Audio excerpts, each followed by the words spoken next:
देखो अभी रिसेंट में एक न्यूज़ आया था कल कि यूएस इन्फ्लुएंसर को ऑस्ट्रेलिया से जाना पड़ा because of the baby wombat.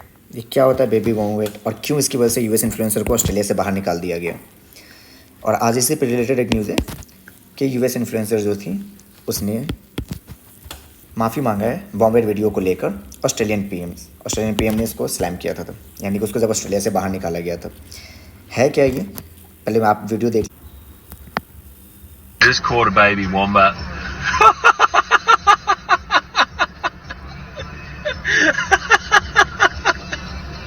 Look at the mother. It's like, oh, chasing it.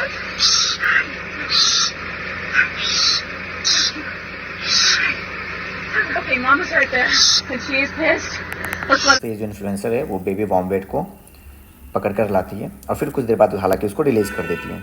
इसी पे ऑस्ट्रेलिया, क्योंकि ऑस्ट्रेलिया में ये जो स्पेसीज हैं, ठीक है, ये काफ़ी मिली रिलेटेड है, कुछ एरियाज़ में ये पाए जाते हैं और इसको स्पेशल कैटेगरीज का दर्जा दिया गया है। क्वेश्चंस क्यों आपसे डिस्कस कर रहा हूँ, क्योंकि ऑलरेडी 2023 में यानी 2023 में यूपीएससी ने मार्सुपियल स्पेसीज पे क्वेश्चंस पूछ रखा था, तो मैंने सोचा थोड़ा सा इस पर हम डिस्कस करते हैं, इस स्पेसीज के बारे में। बेसिकली थोड़ा सा इसके बारे में हम जानेंगे।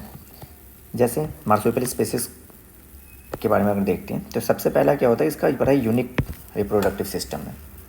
कहने का मतलब है जब मार्सुपियल स्पेसीज है वो कंप्लीट जो है ना बेबीज़ को बॉर्न नहीं करते हैं, यानी बेबीज़ जन्म तो लेता है but he is not completely born, यानी अंडर डेवलप्ड होते हैं। तो देखना इसलिए कैंगरू अपने साथ इसको ऐसे कैरी करते हैं पाउच में, और ये माँ के वॉर्म में प्रॉपर डेवलप नहीं होता है, यानी कि इसके अंदर कोई प्लेसेंटा नहीं होता है, नो ट्रू प्लेसेंटा। डेवलप होते हैं, अंडर डेवलप्ड रहते हैं। इस तरह से इसको जो है मदर कैंगरू या मार्सुपियल स्पेसीज अपने साथ कैरी करते हैं और इसको अपने, जैसे आपने कैंगरू को देखा होगा, पाउच के अंदर अपने बेबीज़ को रखते हैं ताकि वो अंदर धीरे धीरे डेवलप होता रहे। तो इसलिए इसका बड़ा ही यूनिक सा रिप्रोडक्टिव सिस्टम है, मदर के पाउच में ही ये बेसिकली डेवलप होता है। उसके बाद अगर आप देखोगे तो ये अपने दोनों हाथ और दोनों पैर का इस्तेमाल करते हैं चलने के लिए, यानी इसका जो लिम्स है वो काफ़ी स्ट्रॉन्ग होता है क्लाइम चढ़ने के लिए, कूदने के लिए, जंप, सब काम करने के लिए क्या करते हैं, बेसिकली अपने दोनों हाथ और दोनों पैर का इस्तेमाल करते हैं। तो डिस्टिंक्ट लिम्ब होते हैं, अलग अलग फंक्शंस करते हैं। अगर इनकी डायट्री की बात करो तो डायट्री अगर आप इनका देखेंगे तो 3, यानी कि जो हम देखते हैं हर्बीवोरस या कार्निवोरस या ओमनीवोरस, तीनों कैटेगरीज में पाए जाते हैं। अगर कैंगरू आ जाएगा तो आपका हर्बीवोरस है।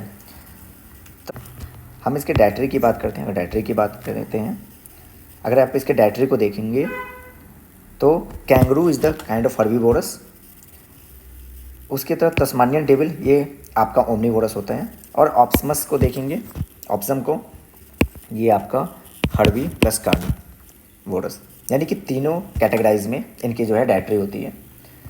जोग्राफिकल डिस्ट्रीब्यूशंस की बात करेंगे तो इस पर ही यूपीएससी ने क्वेश्चंस पूछा था, द स्टेटमेंट फर्स्ट, यानी कि ये पाए कहाँ पे जाते हैं।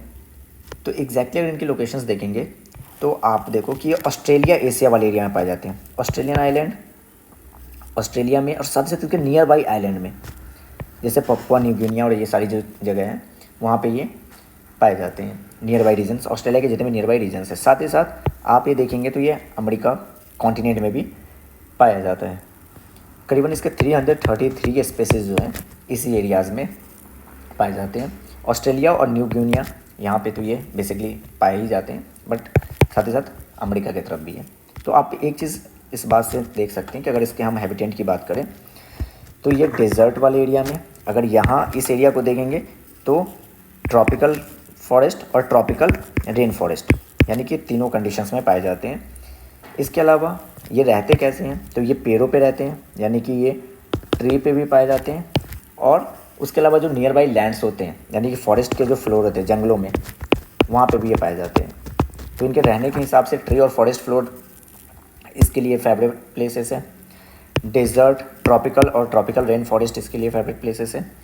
प्लेसेंटा डेवलप नहीं होता है, अंडर बॉर्न जन्म लेते हैं और फिर मदर के वॉर्म बाहर जो है पाउच में इनकी प्रॉपर ग्रोथ होती है और इनका हैबिटेंट है। तो 2023 में भी इसी पे क्वेश्चंस आया हुआ था कि स्टेटमेंट फर्स्ट था कि क्या मार्सुपियल जो है इंडिया में नेचुरली नहीं पाए जाते हैं। दैट इज़ ट्रू, इंडिया में ये नहीं पाए जाते हैं।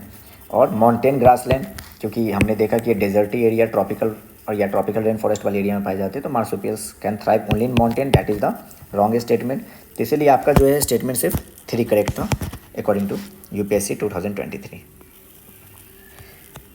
अगर इस तरह के क्वेश्चंस आपको पसंद आते हैं तो फिर मैं छोटे छोटे क्वेश्चंस जो है इस तरह से स्पेसिस सीरीज़ पे बनाता रहूँगा, क्योंकि यूपीएससी एज वी नो कि 2022, 23, 21 कंटिन्यू यूपीएससी का फेवरेट क्वेश्चंस होता जा रहा है एनिमल स्पेसिस। जैसे कि आप लोगों को ध्यान होगा 23 में तो बीज पे क्वेश्चंस पूछता था, स्क्वायरल पे क्वेश्चंस था, ऑर्गेटन पे क्वेश्चंस था, उसके बाद मार्सुपियल स्पेसिस पे क्वेश्चंस था। तो ये क्वेश्चंस यूपीएससी का भी फेवरेट होते जा रहा है। तो यूपीएससी अभी एनिमल्स वगैरह के ऊपर जितने भी कुछ रिलेवेंट या डिस्टिंक्ट फैक्ट आते हैं वो क्वेश्चंस पूछता है। 2022 का क्वेश्चन अगर आपको ध्यान होगा तो रेड ईयर टर्टल्स पे क्वेश्चंस आया हुआ था। तो ये सारे जो है स्पेसीज जितने भी एक्सटिंक्ट हैं या फिर जो स्पेशल कैटेगरीज में आते हैं, यूपीएससी इस पर कंटिन्यू क्वेश्चंस पूछता रहता है। इसलिए एक छोटे से न्यूज़ पे मैंने सोचा कि वीडियोज़ बनाकर एक यूपीएससी के क्वेश्चंस को डिस्कस किया जाए।